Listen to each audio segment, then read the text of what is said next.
Hi, I'm Raj and welcome again on our episode. And it has been a week since we released our introduction episode and we have been receiving a lot of feedbacks from our listeners and we are trying to incorporate each one of those. Like we have received some really good ideas and we also have been trying to brainstorm and just think about stuff that our listeners would like to listen to because the stuff that we are trying to pull off here is one of its kind and we do not have any precedents to look up to. So we're just hoping that we could bring on some good content for our outdoor enthusiasts. And I'm kind of excited about today's episode because this is the first episode where we have a guest from outside. So I really hope you like this episode and do let us know what we can do to improve it.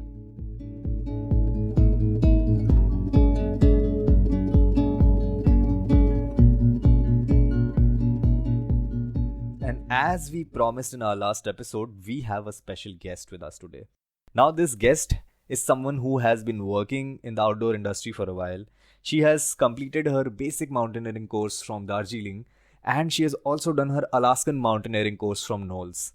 Currently, she is working with Voyager Outward Bound School in the USA, and today we have her with us on the podcast. So, welcome to the episode, Chandrika. How are you doing? Thanks, Raj. Thanks for inviting me on your show. I'm doing well. How are you doing? I am doing super. Honestly, I was just looking forward to record this episode with you because at least this way I will get a chance to talk about being in the outdoors, right? So let's start then. I want to start with the mountaineering course that you have done. As in, how is the Alaskan mountaineering course that you have done from National Outdoor Leadership School any different from a course in any of the institutes in Himalaya? I know that you have done your basic mountaineering course from HMI Darjeeling. So, what were the major differences that you noticed between the two courses here? Yeah, I think the biggest difference is the number of people that are on a particular course. With HMI, when I did my basic mountaineering, we had like 60 women. Whereas with Knowles, we were just around 12 students. I think Knowles streamlines more on leadership as well as it empowers the students to take ownership and lead a particular group. Whereas in HMI, I think we all know the structure that, first couple days we learn theoretical stuff and do some morning trainings, and then we hike for the next couple days and then go to some glacier travel and do some ice climbing and we are back. With Knowles, it's like you do like an extended travel. Like you start off on this glacier where the first couple days they teach you skills. How do you traverse glacier? How do you look for crevasses? How do you go around them? And how do you use your ice axe? How do you arrest yourself? And then how to do a Z drag, rescuing somebody who falls off into a crevasse. You practice all of those things. And then you practice a lot of skills, starting from cooking to living with different people. And not just that, apart from the hard skills, there's a lot of emphasis on soft skills. How do you get along with people? How do you resolve conflict? When do you take, ownership and step up and take one for the team? Or when you want to take a step back, how do you communicate with your group mates?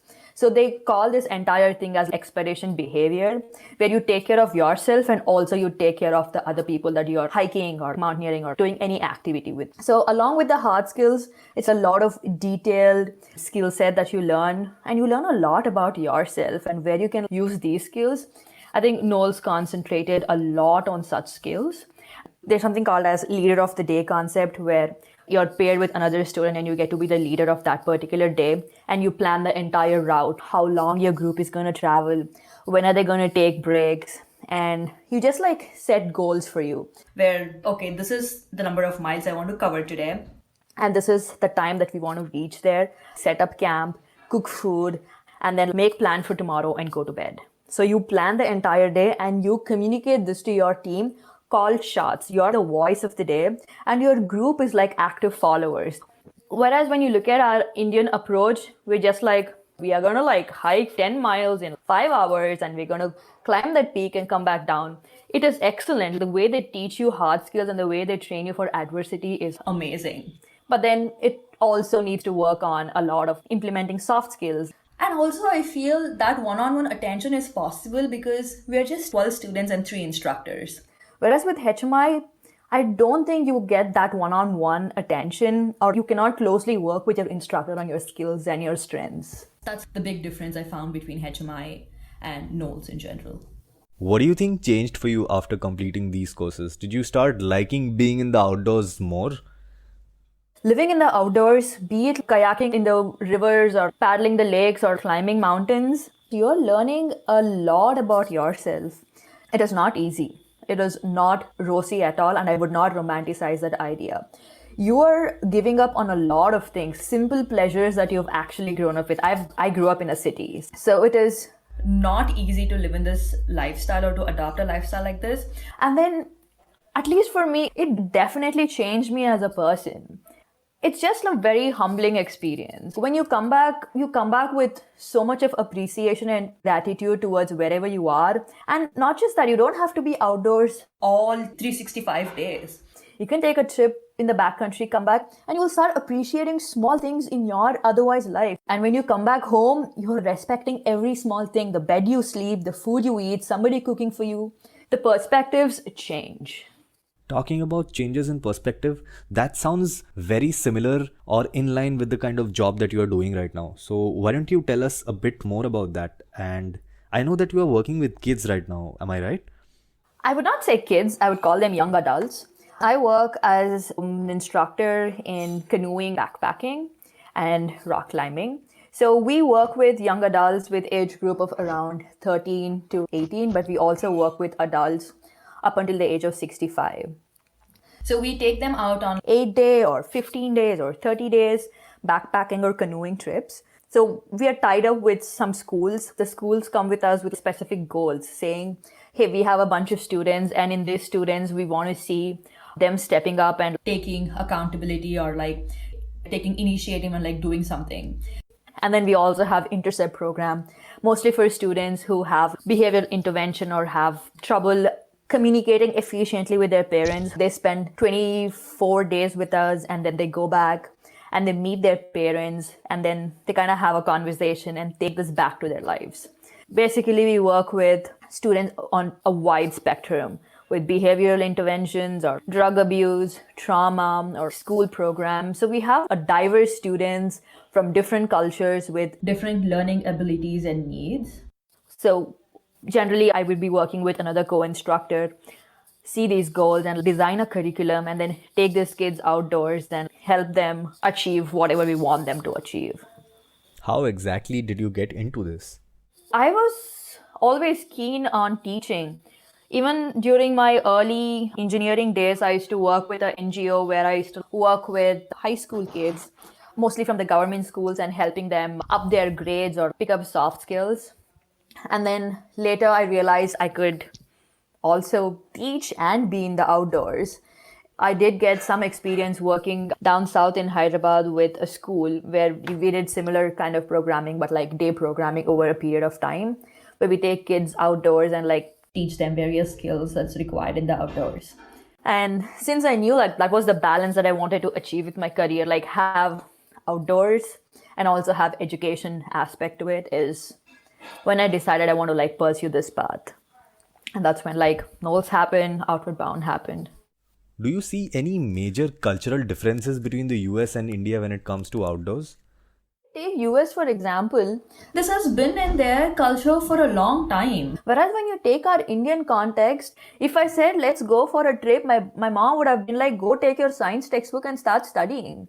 But now things are slowly changing. We are definitely being influenced by how outdoors have developed in the US. But having said that, you and I both know that we are slowly progressing towards that. So it's really nice when I see a lot of parents encouraging their kids to go out and climb or, take running up seriously and then encouraging them in sports. It's a good thing. I think comparing US and India in terms like an outdoor scene would be like comparing apples to oranges. Yeah, the awareness is definitely increasing and it's evident when you see these small kids on high altitude treks, right? Like I could never imagine my parents taking me for a hike when I was a kid. I know it's so heartwarming when you see those little toddlers in really small down jackets and tiny hiking boots. Oh, it's so adorable. Okay, so I'm really curious to know, how did your friends and family take it when you decided to pursue this line of profession? I think you face challenge in the outdoors in general, but there's also so much of things that you have to go through even when you're just at home or like making this initial decisions. There's so much of doubts and questions are being asked. And when my parents used to ask me, why are you going to the mountains? I'm like, listen, I don't have an answer that would convince you. It's like being there, which I cannot explain in words. I think I constantly struggled with that, but I was like, screw it, I'm just gonna do it. I'm gonna do it no matter what. And that is how I took the first couple steps. I think when you're a woman, you're constantly told that, you're getting old, you need to like stop doing all of these things, become more responsible in life, find a husband, get married, and start a family. I don't want to do all of that. I am not against it, but that concept is not for me. I am happy being who I want to be, and I define who I want to be.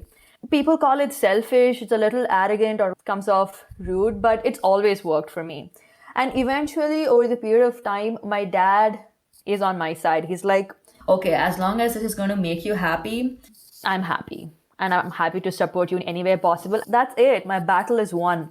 My family is on my side. I don't have to deal with any other thing. It's actually funny how you always have these bunch of relatives who come to you and ask questions like, how long are you going to do this? When will you get a real job? Yeah. I just feel we've made up all of these things, okay? And then if you want to stick to it and lead a conventional life, good for you. If that's what you want to do it. I don't want to do it. That is why I'm not doing it. I don't know why I have to stand and justify this to a million people who walk in and out of my life. What is the most absurd comment you have received so far? I've heard like a lot of weird things. I think there was this one time I was backpacking down south and one lady walks to me. She's Hindi speaking, okay? And then she comes to me and goes like, Beta, are you lonely? I'm like, I did not understand. And then, you mean alone? She's like, yeah. I'm like, yeah, I'm alone. And then the next thing she asks, where's your husband? I'm like, I don't have one. And then she's like, where's your father? And I'm like, my father is not here with me. It's like, how can you be here alone? I'm like, it's okay, auntie. And I walked away from her. Thank you very much. And then on the same trip, somebody stopped by and asked, which country are you from? I'm like, India? And then the next question they asked, then, why are you alone? I'm like, all right, this is over. This conversation's over. I'm walking away. It's hilarious the kind of questions people ask you. Also, it's like awareness, right? Like they just don't know something like this can happen. And I don't think it's fair for us to like even make fun of them, because had they had this kind of awareness or exposure, I'm pretty sure they would have been pretty badass too. I think awareness is what we lack in our community in general. Yeah, I personally felt this lack of awareness when I was trying to get into trek leading. I could not find a single person who would be able to mentor, or just somebody who tells me, okay, this is what you need to do if you want to pursue a career in this. So is this something you also faced while you were getting into this? Yeah, when I started off my career, I did not have a plan saying this is what I'm going to do in order to get there. But having said that, I was constantly seeking information and asking questions. At different points in time, I met some really good people. I always had this one person who gave me a lot of knowledge about like what is outdoors and what exactly is happening. And I also, when I did my wilderness first responder with NOLS, I met a couple NOLS instructors who gave me an idea as to where I could get into and what I could do. And since you mentioned something about mentorship, I would be like, seek that mentorship. Find somebody who is in the same field as you are, and then ask them questions as to like, hey, this is what I am doing and this is what I want to do. Here's how I plan to go about it. What are your thoughts? That is something that really helped me, because I went to my mentors with specific questions saying, this is what I want and how can you help me with this? Lately, I talk to a bunch of people who come to me with certain questions. They're just here and they'll be like, what should I do? I'm like, don't come to me if you're asking me questions like, what should I do? Come to me with more specific questions so I can have a conversation with you and help you identify what you can do. So do homework, work on it, talk to them, write them emails. I think now the community is growing in our country and everybody is super approachable. Instagram is like one platform where you can reach out to people, drop them a ping, or if there's the email address, write to them. And In fact, there are also Knowles has this mentorship link where you have like a bunch of instructors listed who offer mentorship if you have specific questions. Reach out to them, ask them the questions that you really want to ask, and work on it. So do your homework and go ask those questions. Did you ever face any challenges because of this being a male dominated profession? I'd say patriarchy is still present in various forms in any profession that you're in. Same with outdoors too. And you experience that in different amounts. In Indian context, I have not had a chance to co-lead with somebody, but I've definitely worked with different people. And some men really understand what's happening and they have the patience and they have the empathy to sit down and take feedback and act on it. And in both the contexts, there are people who reject your feedback. But since people are becoming more aware and more inclusive and like respecting women for what they are, it's becoming a safer space for women. But having said that, you would still see those differences. Like say, for example, if there's like if a trek leader is saying, hey, if you don't put on that hat, I'm going to send you down immediately. But if I try saying the same thing to that trekker saying, if you don't put on your hat, you're going down immediately. So over the period of time, I become like, oh my gosh, she's such a bitch. I've heard that. I've had that experience. And I've also been constantly asked to like smile at my trekkers and like, not be like too uptight.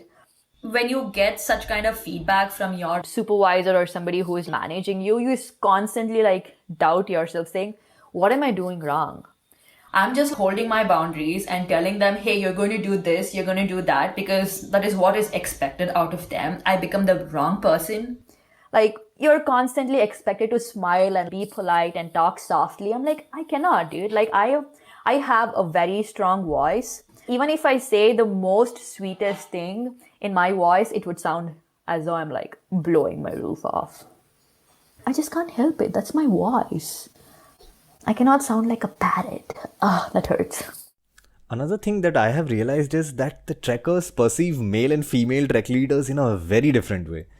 Yeah, dude, like I have a couple of friends who came on my trek, and I know I become really good friends with some of the trekkers are on my trek, and they go like, oh my god, he's so macho, he's so cute, look at him, he's so rugged. And then they're like, she's such a bitch, she's always telling me what to do. I'm like, that is exactly what he also asked you to do. What the hell? This is so frustrating, but I think you let it fly after a couple days, and when you know like this is the behavior pattern, you just like tend to take a step back and like say things that are like only relevant at that point in time. And having said that, I did make some really amazing friends on these treks who still are in touch with me, who ping me and ask me about my whereabouts. It's nice. And there are also some people who'll be like, ugh, I hate her. So that's that.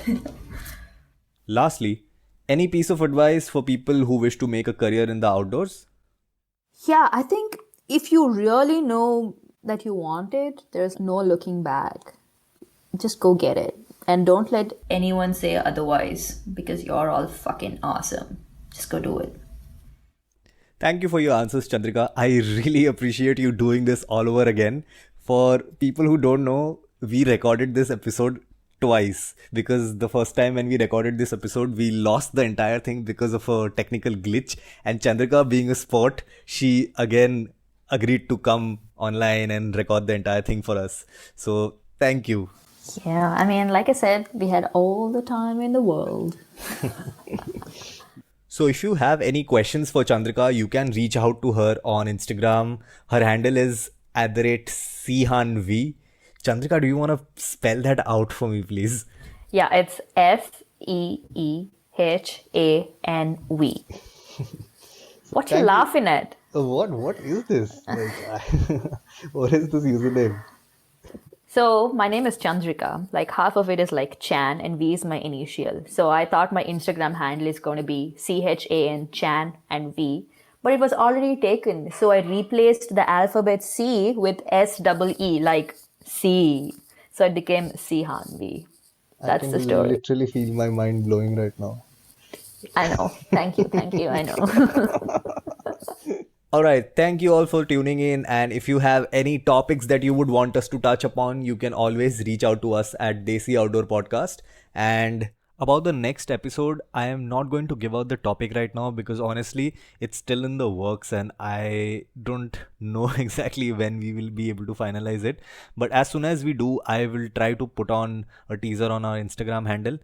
However, the episode on 12th June will definitely have a guest from outside again. So that is something you would want to listen to. And I hope you get a chance to listen to it. So thank you and bye bye.